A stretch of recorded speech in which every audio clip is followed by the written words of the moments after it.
It's a hot, humid Monday morning in Mombasa. Sumaya Juma is studying for classes in electrical engineering. She's in her final year of a 3-year diploma. She was encouraged to go into this field by her father, who also works in engineering. When I was back at home, I used to do like several stuffs and like with the electronics part.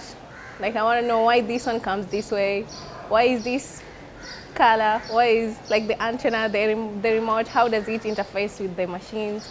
And I was like, I really wanted to know what that was. Sumaya is the face of the future in Kenya. Not only is she female, she's attending a technical and vocational school, or TVET, an option that's only slowly being seen as viable. Within Kenya's context, there's of course a stigma. We've gravitated towards university education. The objective is to see that we create viable options where young people can be trained and still then embark on a profession of their choice, or alternatively find a second chance into the national academic system. Kenya is a country of 51 million people and is working to become, in its words, an industrializing middle-income country by 2030. Kenya hopes to improve its labor force, particularly among young people, by moving to skills-based training within TVET institutions, to better align the education system with the needs of industry. What do you hope to learn from today? This is where the Kenya Education for Employment program, known as KEFEP, fits in. KEFEP is a $20.6 million initiative funded by Global Affairs Canada and implemented by Colleges and Institutes Canada in cooperation with the Kenyan government's Ministry of Education. The KEFEP program will in and of itself create training for about 1,200 young people in Kenya.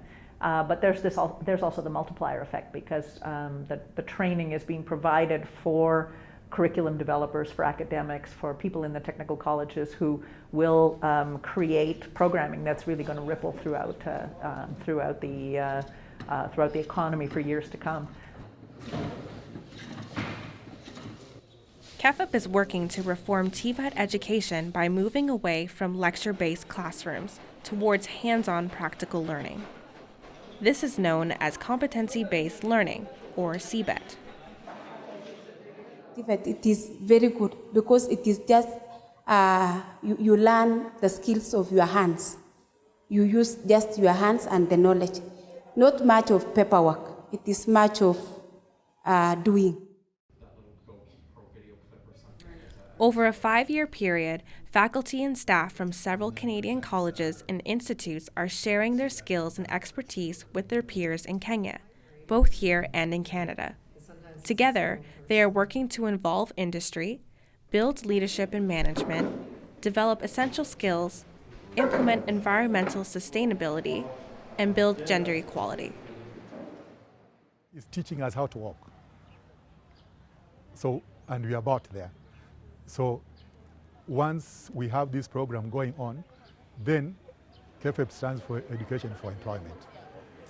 Then we expect to have many students leaving an institution like this one to be self-employed or get meaningful employment with particular skills. So we will not, as a trainer, KEFEP has opened our eyes to be able to develop curricula that will enable students to survive beyond the KEFEP program.